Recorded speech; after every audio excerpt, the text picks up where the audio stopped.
podcast Ciências em Historinhas, do projeto Com Química das Crianças da UniOeste. Eu sou a Camila Rodrigues. E eu, a Bruna Assunção. E hoje nós vamos contar para vocês a historinha do livro Passeio por Dentro da Terra, escrito por Samuel Gurgel Branco, episódio 3.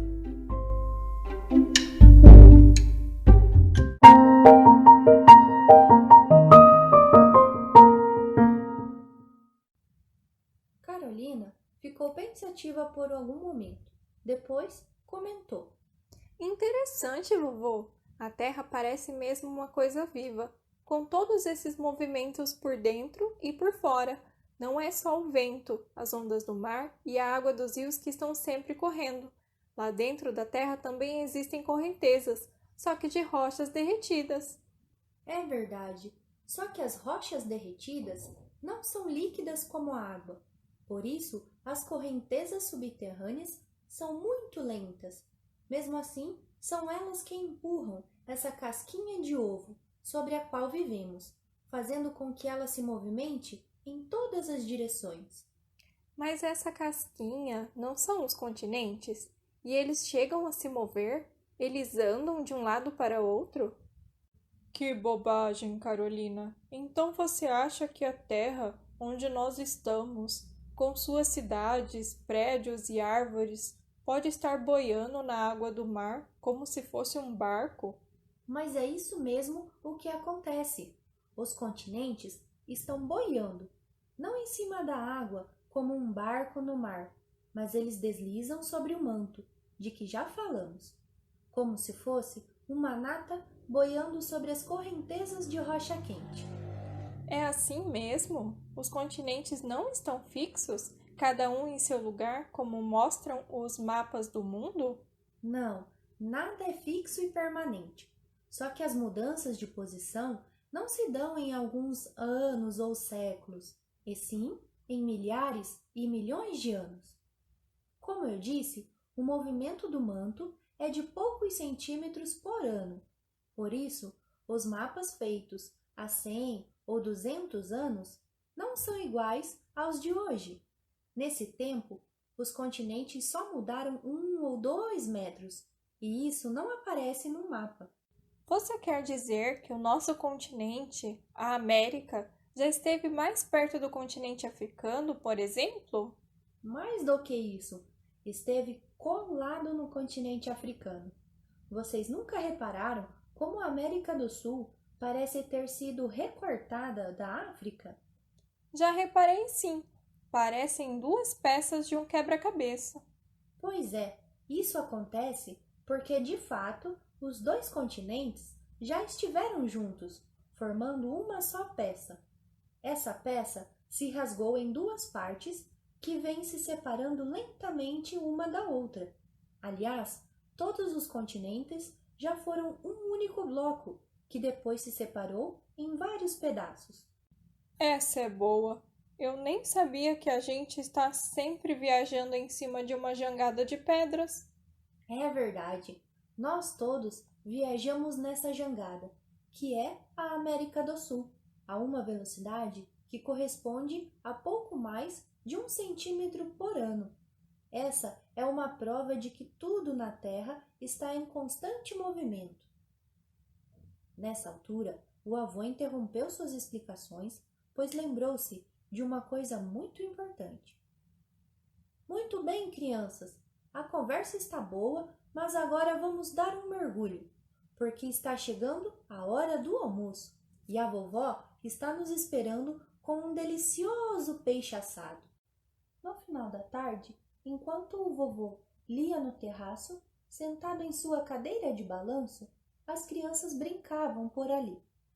Carolina havia passado a tarde relendo suas lições de geografia e ficou surpresa, porque agora entendia tudo muito melhor.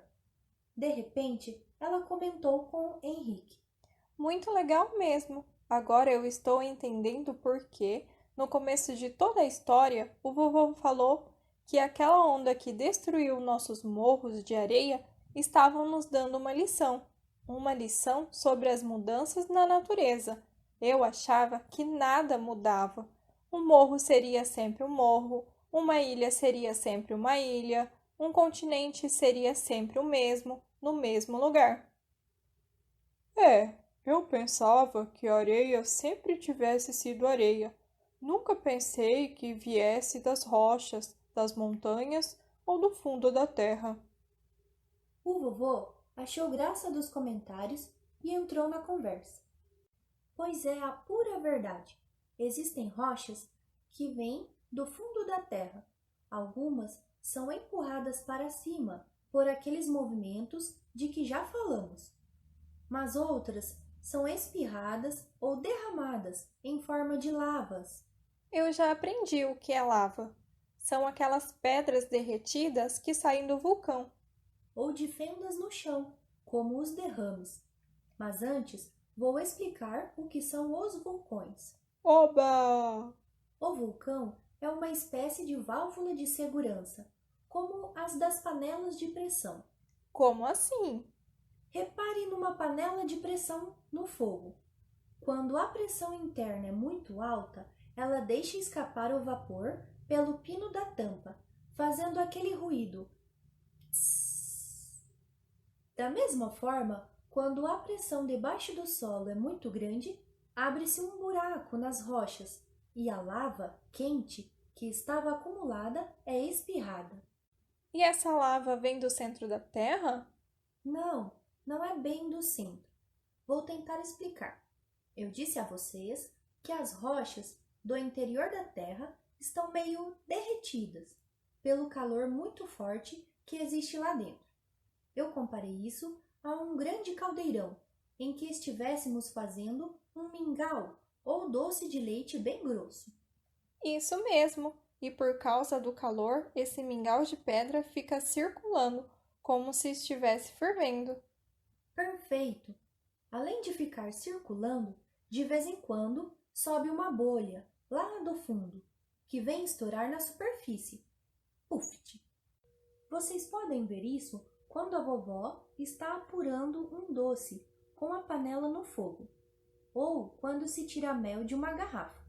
Forma-se uma bolha de ar que sobe lentamente e arrebenta na superfície. O vulcão também é assim. Algumas bolhas, formadas nas camadas mais profundas do manto, vêm para cima, parando junto da crosta. Essas bolhas, muito quentes, possuem vapor, fazendo uma pressão enorme. De vez em quando, a crosta se rompe e, puff! A bolha espirra parte das rochas derretidas que estavam dentro dela. Como uma espinha na pele da gente. É quase isso. A pressão de dentro da terra forma uma pequena elevação no terreno. Depois, a lava que sai vai se juntando até formar uma grande montanha com um buraco no meio, chamado cratera. E nunca para de sair lava? Para sim. Depois que escapa toda a pressão daquela bolha, o vulcão para de lançar lavas. Com isso, a lava esfria dentro da cratera, formando uma espécie de tampão. Uma rolha. Sim, uma rolha. Mas, como o calor continua dentro da bolha, que está por baixo, a pressão vai novamente aumentando, como na panela de pressão depois que a válvula deixa sair o vapor. Um dia, a rolha é jogada para cima, como numa garrafa de champanhe, e o vulcão entra novamente em erupção, isto é, em atividade. E isso acontece ainda hoje?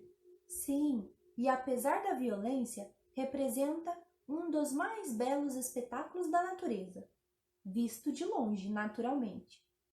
Na última grande erupção do Vesúvio, um dos mais famosos vulcões da Itália, em 1944, os habitantes de toda a costa ao longo da Baía de Nápoles assistiram, durante vários dias e principalmente à noite, a um verdadeiro espetáculo de fogos de artifício, com chamas, fagulhas e pedras incandescentes como brasas, lançadas aos céus e refletidas nas águas do mar. O vovô mostrou-lhes algumas fotos dessa erupção tirada à noite. Quer dizer que essa montanha que a gente vê nas fotos do Vesúvio é toda formada de lavas que esfriaram e viraram pedra? Sim, só que nem todas as lavas vão se amontoando. Alguns tipos de lava são mais líquidos, surgindo na planície e se esparramando pelo chão, formando uma espécie de lago de lava. Nesse caso, em vez de vulcão, chamamos de derrame. Há uma pedra preta muito dura usada para ornamentar as calçadas que se chama basalto e é retirada desses derrames de lavas. E há também explosões, pedaços de rochas atirados longe? Não, é como se, de repente, de um buraco no chão brotasse piche quente, espalhando-se sobre a terra e depois de esfriar, formando o basalto. E no caso do doce de leite que a vovó derrama sobre a pia, forma a rapadurinha de leite, que é muito gostosa. E onde existe essa rocha, o basalto? Aqui mesmo, no Brasil, há um dos maiores derrames de basalto de todo o mundo. É um lençol de rocha escura que se estende desde o Rio Grande do Sul até o estado de São Paulo. Hoje, grande parte desse basalto está decomposta. Ele foi transformado por ação das chuvas e dos seres vivos em um dos solos mais ricos que possuímos, chamado Terra Roxa, onde se planta o café. Que interessante! Mas ainda se pode ver a rocha como ela era antes da decomposição? Sim, em muitos barrancos, nas estradas de São Paulo, do Paraná ou do Rio Grande do Sul, elas podem ser vistas e são muito usadas no calçamento de ruas ou nas calçadas, geralmente combinadas com pedras mais claras, formando desenhos.